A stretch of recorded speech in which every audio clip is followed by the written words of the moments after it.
Greetings, Fright fans, and welcome into day 7 of our Halloween countdown, counting down the shock package of films that were distributed on TV throughout the 1950s. Yesterday we looked at The Mummy's Hand. Today, and I know that's a good one, that's a fun one. Tom Tyler playing the mummy, yeah, shambling around, gotta love it. We're gonna keep this countdown going now though. We're gonna look at another film at random here, see what we come up with. There were 52 films in the package, so we couldn't cover all of them, so I just chose some of the ones that I found interesting and that I felt like looking at this year. And I threw out some of the ones that were just completely not horror or sci-fi because, you know, this is the Halloween season after all. We want something at least slightly spooky. All right, we're going to keep our mummy countdown going tonight. That's right, yesterday we looked at The Mummy's Hand. Tonight we're looking at The Mummy's Tomb. After a 12-minute recap of the previous film in the series, The Mummy's Hand, we see George Zuko pass the torch to a new high priest, Mehemet Bey, played by Turin Bey, who brings the mummy Karis, played by Lon Chaney this time around, to America to exact revenge on those who desecrated his tomb, keeping the mummy alive with a brew made from boiling tanna leaves. The Mummy's Tomb was made in 1942 and directed by Harold Young.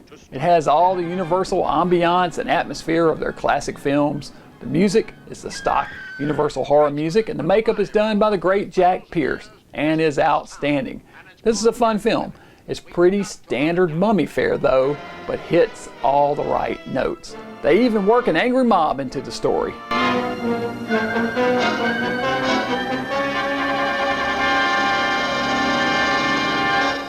All right, The Mummy's Tomb. This was the first one with Lon Chaney Jr. as the mummy. It's funny that they kind of were pulled out at random in order. The two Mummies movies that happened back to back, it just happened to pull those out.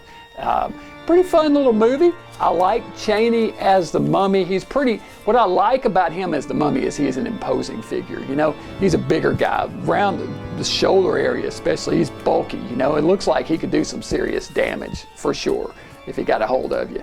Of course, you know, they're not very fast. People just are so scared to death that they can't move. That's what it is. They're petrified. Petrified, I tell you. All right, I